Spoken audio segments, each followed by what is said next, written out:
వెంకటేశాయ. తీర్థయాత్రలు కార్యక్రమాన్ని వీక్షిస్తున్నటువంటి ప్రేక్షక మహాశయులకందరికీ కూడా స్వాగతం, సుస్వాగతం.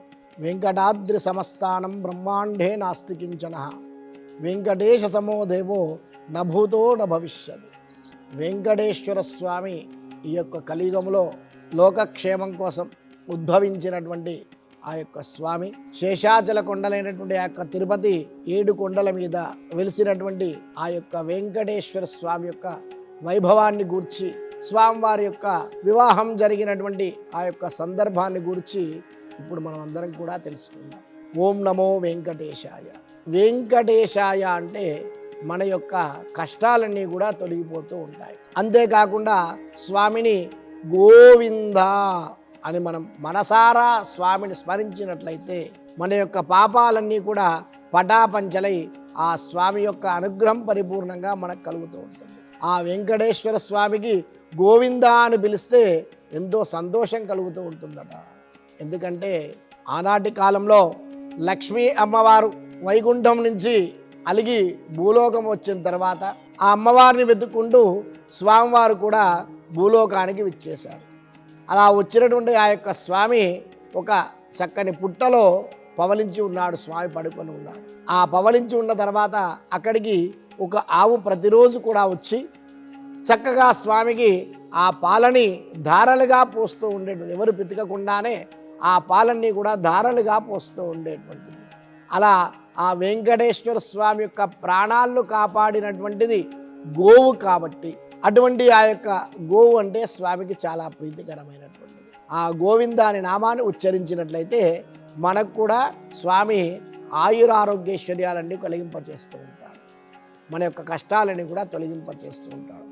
అలా వెంకటేశ్వర స్వామి శ్రీనివాసుడిగా ఉన్నటువంటి ఆ యొక్క స్వామి అలా మెల్లగా ఆ పుట్టలో ఉన్న సమయంలో ఆవు పాలు పోస్తూ ఉండడం వల్ల అక్కడ ఉన్నటువంటి ఆ యొక్క గొల్లవాడు చూసి ఒకనాటి దినంలో ప్రతిరోజు కూడా పాలు ఎక్కడికి ఇస్తున్నది, పాలు అనేటువంటి తగ్గిపోతున్నాయి అనే ఉద్దేశంతో ఆ ఆవును ఎలాగైతే మందులో నుంచి ఆవు బయటికి వచ్చేసి వలిచి ఇక్కడ శ్రీనివాసు ఉన్నటువంటి ఆ యొక్క స్థానం దగ్గరికి వచ్చి ఆ పుట్టలో పాలు పోస్తుండగా చూశాడు. ఒకనాటి దినంలో చూసి తన చేతిలో ఉన్నటువంటి ఆ యొక్క కర్రను ఒకసారిగా విసిరేసరికి ఆ ఆవుకు తలగకుండా అది శ్రీనివాసుడి యొక్క తలకి తలిగిపోయింది. ఆ తలకు తలిగేసరికి ఆ రక్తమంతా కూడా ధారలుగా కారుతున్నది. ఆ స్వామి కోపించి ఆ యొక్క గొల్లవాడిని శపించాడు స్వామి. ఆ గొల్లవాడు అక్కడే మూర్ఛిల్లి పరమపించాడు. తర్వాత ప్రార్థన చేసిన తర్వాత ఆ యొక్క గొల్లవాడిని బతికించి ఈ వెంకటేశ్వర స్వామి అలా కారుతున్నటువంటి ఆ యొక్క రక్తంతో అలాగే ఆ యొక్క శేషాచల కొండల మీద ఉన్నటువంటి వకులామాత యొక్క నివాసం ఉన్నటువంటి ఆ యొక్క స్థానానికి వచ్చాడు. అక్కడికి వచ్చినటువంటి ఆ యొక్క స్వామి రక్తం కారుతుండగా అక్కడికి వచ్చి అమ్మ అని పిలిచేసరికి ఆ లోపల పూజిస్తూ ఉన్నటువంటి ఆ యొక్క వకులామాత బయటికి పరిగెత్తుకుంటూ వచ్చి ఎవరైనా ఆయన అని చెప్పి చూసేసరికి అక్కడ శ్రీనివాసుడు రక్తంతో కారుతూ ఉంటుంది తలకి. అప్పుడు ఆ అమ్మ ఒక వస్త్రాన్ని తీసుకొని తన చీర చెంగుని చింపి ఆ యొక్క శ్రీనివాసుడి తలకి ఆ రక్తం కారకుండా బంధంగా చేస్తుంది. అప్పుడు ఆ అబ్బాయిని శ్రీనివాసుని కూర్చునబెట్టుకొని ఎక్కడి నుంచి వచ్చావు నాయన అని కుశల ప్రశ్నలన్నీ కూడా వేసిన తర్వాత అమ్మ నేను ఇలా జరిగింది అని ఆ జరిగిన వృత్తాంతమంతా కూడా వకులామాతకు చెప్పాడు. తర్వాత శ్రీనివాసు అక్కడే వకులామాత దగ్గరే మెల్లగా నివాసం ఏర్పాటు చేసుకొని ఆ అమ్మ దగ్గర సపర్యలు చేస్తూ అక్కడ ఉన్నటువంటి కందమూలాదులన్నీ కూడా స్వీకరిస్తూ ప్రతిరోజు కూడా అర్చించుకోవడానికి, నారాయణమూర్తిని అర్చించుకోవడానికి ఆ కావలసినటువంటి పత్రాలు, పుష్పాలు, తులసిదళాలు ఇవన్నీ కూడా తీసుకొచ్చి ఆ వకులామాతకు అందిస్తూ ఉండేటువంటి వాడు. అలా కొన్ని రోజులు జరిగిన తర్వాత ఈ యొక్క శ్రీనివాసుడు మెల్లగా వేట కోసమని కొంతమంది మిత్రులతో కలిసి వెళ్తూ ఉంటాడు. అలా వెళ్ళి ఎక్కడైతే ఆకాశరాజు ఉన్నటువంటి ఉంటాడో కింద ఆ ఆకాశరాజు యొక్క ఉద్యానవనం వరకు వెళ్తాడు.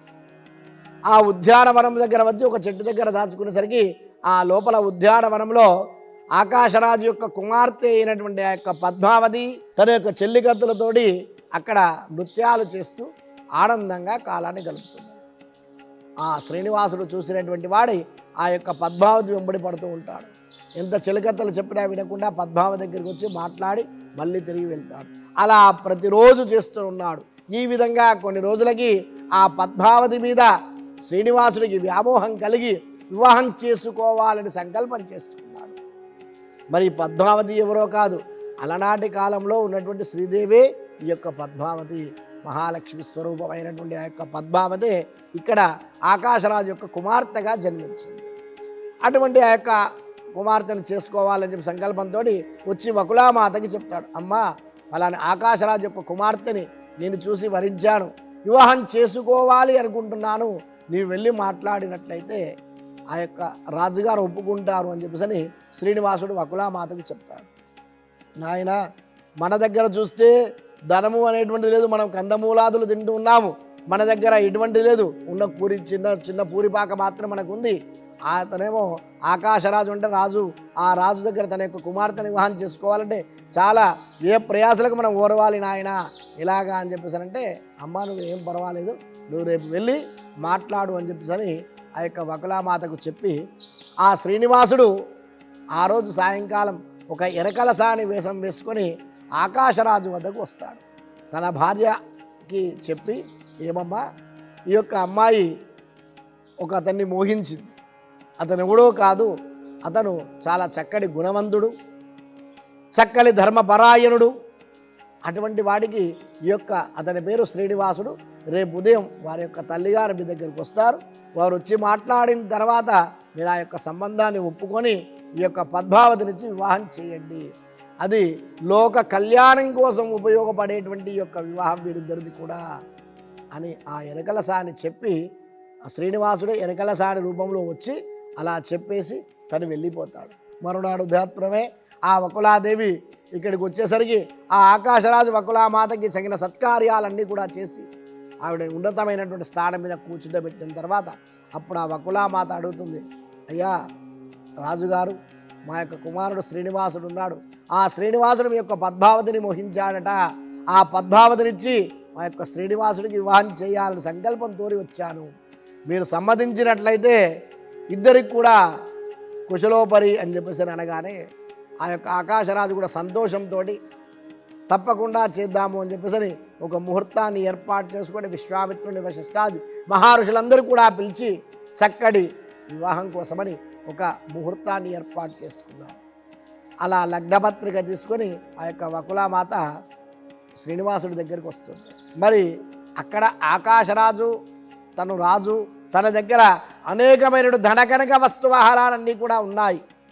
మరి అటువంటి అమ్మాయిని మనం వివాహం చేసుకుంటున్నాము అంటే మన దగ్గర కూడా కొన్ని మనకు కూడా ఉండాలి కదా, అంత రాజు దగ్గర ఉన్నాక కూడా కొంతన మనకు ఉండాలి కదా, మరి ఏం చేయాలి అంటే అప్పుడు ధనాధిపతి అయినటువంటి కుబేరుణ్ణి దగ్గర అప్పు తీసుకుంటే బాగుంటుందనే ఉద్దేశం నారద మహాముని చెప్తాడు. అలా నారద మహాముని చెప్పేసరికి ఆ కుబేరుని దగ్గరికి ఈ యొక్క శ్రీనివాసుడు వెళ్ళి, నాయన నాకు కొంత ధనం అప్పు కావాలి అని అడుగుతాడు.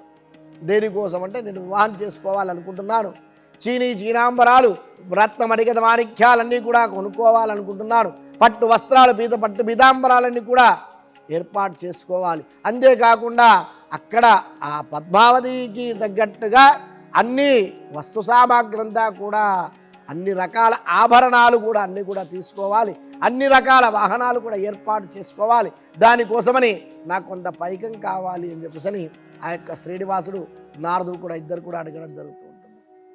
మరి ఎలా తీరుస్తావయ్యా అని చెప్పేసి అప్పుడు కుబేరుడు అడిగితే, ఈ యొక్క కలియుగం అంతమయ్యేంత వరకు కూడా దాన్ని వడ్డీ రూపంలో నేను చెల్లిస్తూ ఉంటాను, శేషాచల కొండల మీద ఇలాగే నివాసం ఏర్పాటు చేసుకొని ఉంటాను, ఈ యొక్క కలియుగంలో భక్తులంతా కూడా నా యొక్క దర్శనానికి విచ్చేస్తూ ఉంటారు, ఆ దర్శనానికి వచ్చినటువంటి భక్తులంతా కూడా సమర్పించినటువంటి కట్నకానుకలు ఏ రూపంలోనైనా సమర్పించిన నా యొక్క కట్నకానుకలన్నీ కూడా నీకు వడ్డీ రూపంలో చెల్లిస్తూ ఉంటానయ్యా, తర్వాత కలియుగం అంతమైన తర్వాత చివరి సమయంలో అసలు కూడా పూర్తిగా చెల్లిస్తాను అని తామ్రపత్రం మీద చక్కగా రాయించుకొని అలా పత్రాన్ని కింద మనకి తిరుపతి క్షేత్రంలో ఉన్నటువంటి గోవిందరాజుల యొక్క సాక్షిగా ఆ యొక్క తామ్రపత్రం మీద ఒప్పంద పత్రాన్ని ఏర్పాటు చేసుకొని ఆ యొక్క శ్రీనివాసుడు అప్పుగా ధనాన్ని తీసుకుంటాడు. అలా తీసుకున్నటువంటి ఆ యొక్క ధనం చేత కావాల్సినటువంటి వస్తు సామాగ్రులన్నీ కూడా రత్నమణిమయ మాణిక్యాలన్నీ కూడా ఏర్పాటు చేసుకొని రథ గజ దురగ వాహనాలన్నీ కూడా ఏర్పాటు చేసుకొని ఆ యొక్క శ్రీనివాసుడు తన యొక్క భక్త పరివారం చేత దేవేరులందరి చేత కూడా కలిసి ఆ యొక్క ఆకాశరాజు యొక్క రాజ్యానికి వెళ్తాడు. అక్కడికి వెళ్ళేసరికి చక్కగా ఆ యొక్క ఆకాశరాజు వీరందరికీ కూడా ఆతిథ్యమిచ్చి వీరందరికీ కూడా చక్కగా స్వాగతించి చక్కటి విడిదిని ఏర్పాటు చేసి చక్కగా ఏర్పాటు చేసినటువంటి అతిపెద్దనైనటువంటి మండపంలో బ్రహ్మాది దేవతలందరూ కూడా సాక్షిగా ఉండగా విశ్వామిత్ర, అగస్త్య, పులస్త్య యొక్క మహర్షులందరూ కూడా, వశిష్ఠాది ఋషులందరూ కూడా, గౌతముడు, వశిష్ఠుడు అనేకమైనటువంటి ఋషులందరూ కూడా, తపశ్శారులందరూ కూడా సాక్షిగా ఈ యొక్క శ్రీనివాసుడు ఆ యొక్క పద్మావతీ దేవిని పరిణయం ఆడతాడు, వివాహం చేసుకుంటాడు. అలా వివాహం చేసుకున్నటువంటి ఆ యొక్క శ్రీనివాసుడు తనకి అన్నీ కూడా వస్తువులన్నీ కూడా నగలు అన్నీ కూడా సమర్పింపజేసి అనేక రకమైనటువంటి నగలన్నీ కూడా సమర్పింపజేసి ఆ యొక్క పద్మావతి దేవిని వివాహం చేసుకున్నాడు.